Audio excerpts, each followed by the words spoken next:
From bold artistic statements to critical calls for justice reform, this week's top stories spotlight the strength, resilience and advocacy of First Nations communities across the country. At the Cairns Indigenous Art Fair, Gurang Gungaloo artist unveils his most ambitious exhibition yet, Post-Truth, interrogating systemic justice through neo-based works. In New South Wales, two grassroots health initiatives, Deadly Brains and Culture Connect, have received a combined $250,000 to support culturally safe community wellbeing. Meanwhile, in Western Australia, a Broome police officer who violently pushed an Indigenous man to the ground has faced disciplinary action, though the details remained undisclosed, fueling renewed concerns about transparency and accountability. And on Larrakia country, Indigenous leaders gathered with ministers to demand urgent reforms after two recent deaths in custody, with Coalition of Peaks Scott Wilson stating, "There's a significant change required to realise the kind of partnerships that we can deliver self-determination, equality and adequate support for Aboriginal and Torres Strait Islander people." More of that later. Kaya, I'm Leanne Djilandi Dolby and this is the National Indigenous Times Daily News Bulletin for the 20th of June 2025. Darren Blackman returns with the Cairns Indigenous Art Fair with his most urgent and ambitious exhibition yet, Post-Truth, presented by One Space Gallery. This new neon-based body of work interrogates systemic inequality and the lived realities of Aboriginal peoples in so-called Australia, aligning with CAIF's 2025 theme, Pay Attention. A celebrated voice in contemporary art, Blackman draws from his Gurang Gungaloo and Kanak heritage to challenge dominant narratives through text, symbolism and oral histories. His political works have gained national attention with recent acquisitions by leading cultural institutions. CIAF Artistic Director Teho Ropeyan said Darren's work compels us to reckon with inherited injustice and examine how political intent and truth-telling intersect in daily life. Following its CIAF debut, Post-Truth will tour to One Space Gallery in Brisbane from July the 25th to August the 23rd, 2025.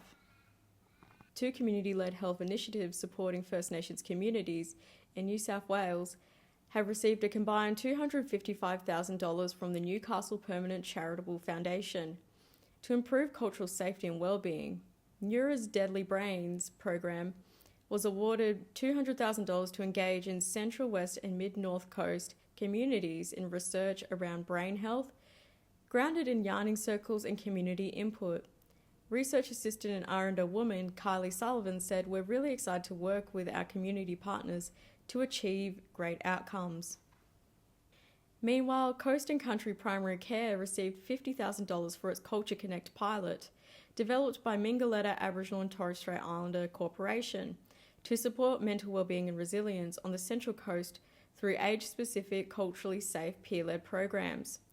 NPCF spokesperson Paul Jurgens said both programs foster belonging, empowerment and support, aligning with the Foundation's mission to strengthen regional communities.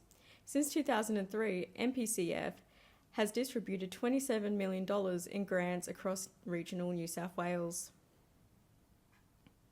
An officer from Western Australia Police Force has been disciplined after being filmed shoving an Indigenous man to the ground in Broome earlier this year, but authorities have not disclosed what specific actions were taken. The incident took place in February at Mail Oval in Broome's town centre and sparked public outcry after footage circulated on social media. The video showed the officer speaking with a man who slowly raised his arm and gestured towards a police vehicle without any physical contact, and then the police officer tripped and violently pushed the man to the ground, then drove away. He later returned and was seen throwing the man's belongings on the ground. Following the release of the footage, the officer was stood down and was placed on administrative duties. The Internal Affairs Division investigation concluded in March, with a disciplinary process now finalised. A WA police spokesperson said any breaches of our code of conduct are treated seriously and thoroughly investigated, with real-time oversight by the Corruption and Crime Commission. The officer will return to full duties, but remains subject to the disciplinary measures imposed. The lack of transparency around the outcome has drawn criticism amid broader concerns about police accountability and the treatment of Indigenous people in custody. Indigenous leaders and members of the Coalition of Peaks have met with Indigenous Affairs ministers from across Australia on Larrakia country, calling for an urgent action following the recent deaths in custody of Kumanjai White and Wadi elder Tien. The gathering ahead of its release of the independent Aboriginal and Torres Strait Islander-led review of the National Agreement focused on strengthening self-determination, ending punitive youth justice laws, and resourcing First Nations organisations to lead reforms.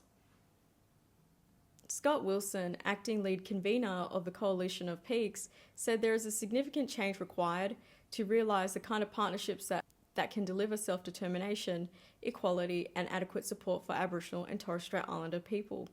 Senator Mullenderi McCarthy and MP Marion Scrimgower have echoed community calls for independent investigations into the recent deaths, but NT leaders have refused, claiming current processes are sufficient. No one should go to a supermarket and think that they'll never return home. Despite its powers in the NT, the federal government has ruled out intervention, while the Prime Minister stating he was not convinced Canberra should override territory decisions. And that's today's Daily News Roundup from the National Indigenous Times. For more news, head to nit.com.au and sign up for our free newsletter.